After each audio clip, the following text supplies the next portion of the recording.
નમસ્કાર દર્શક મિત્રો, હું છું જિગ્નેશ મહેતા. રેમી ન્યૂઝના ડિજિટલ પ્લેટફોર્મમાં આપનું સ્વાગત છે. જોઈએ આજના મુખ્ય સમાચાર. સુરત ગ્રામ્યના કામરેજ સુગર ફેક્ટરીની ચૂંટણીમાં રસાકસીનો જંગ જામ્યો છે.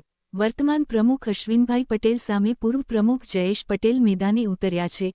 જયેશ પટેલે અશ્વિનભાઈ પટેલના કાર્યકાળ દરમિયાન થયેલા વિવિધ ટેન્ડરિંગને લઈને આક્ષેપો કર્યા છે કે આ ટેન્ડરિંગ ખેડૂતોના હિતમાં નથી.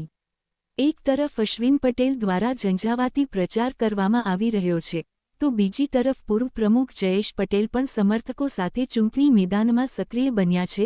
હવે જોવાનું રહ્યું કે સુગરના મતદારો કોની તરફી જનાદેશ આપે છે. મારું નામ જયેશભાઈ ધનસુભાઈ પટેલ, રહેવાસી પીપોટરા, પૂર્વ chairman Kamrej sugar factory. Jayeshbhai, ઉમેદવારી કરવાનું કારણ શું છે તમારે?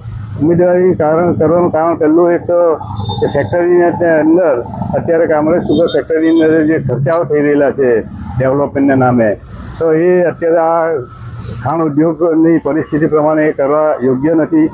અને નાના મોટા જે પ્રશ્ન છે, જે પેટ્રોલ પંપનો પ્રશ્ન છે, સંસ્થાની દિવાલ બનાવવાનો પ્રશ્ન છે, તો એવા પ્રશ્નો મુદ્દા ખેડૂતની અંદર ઉપસ્થિત થયા છે.